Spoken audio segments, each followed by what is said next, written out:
قرآن کریم میں نکاح کی ترغیبات کا حکم، چنانچہ قرآن مقدس میں جا بجا نکاح کا حکم دیا گیا ہے۔ چنانچہ ارشاد خداوندی ہے اس طریقے سے فَانْكِحُوا مَا طَابَ لَكُم مِّنَ النِّسَاءِ مَثْنَىٰ وَثُلَاثَ وَرُبَاعَ، یہ سورہ نساء پارہ نمبر 4 آیت نمبر 3 ہے۔ تو نکاح کر لو جو عورتیں تم کو اچھی لگے، 2 2 3 3 4 4۔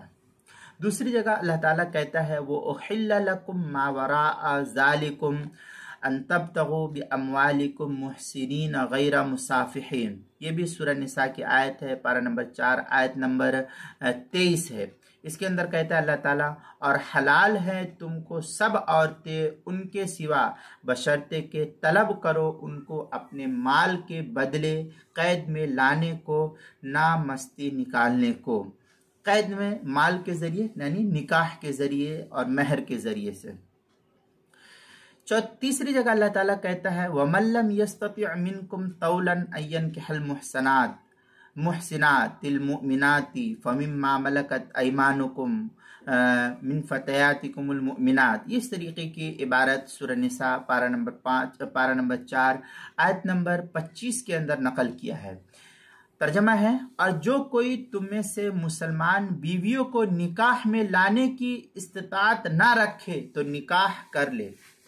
جو کوئی تم میں سے مسلمان بیویوں کو نکاح میں لانے کی استطاعت نہ رکھے تو نکاح کر لے۔ نکاح کر لے ان سے جو تمہارے ہاتھ کے مال ہیں، یعنی باندیاں، جو کہ تمہارے آپس کی مسلمان باندیاں ہیں۔ چوتھی جگہ اللہ تعالیٰ کہتا ہے وَأَنكِحُوا الْأَيَامَ مِنكُمْ والصالحین من عبادکم و امائکم، یہ سورہ نور پارہ نمبر 18 آیت نمبر 32 ہے۔ اور نکاح کرو بیواؤں کا اپنے اندر اور جو نیک ہو تمہارے غلام اور باندیاں۔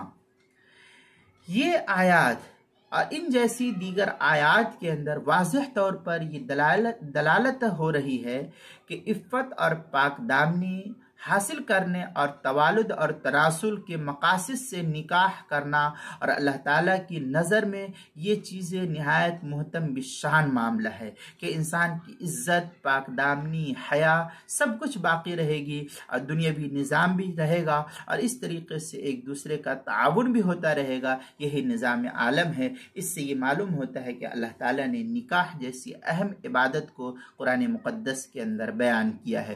یہ تفصیل جو ہے کتاب المسائل کی 4 جلد صفحہ 34 اور 35 پر نقل کی گئی ہے، وہاں دیکھ سکتے ہیں۔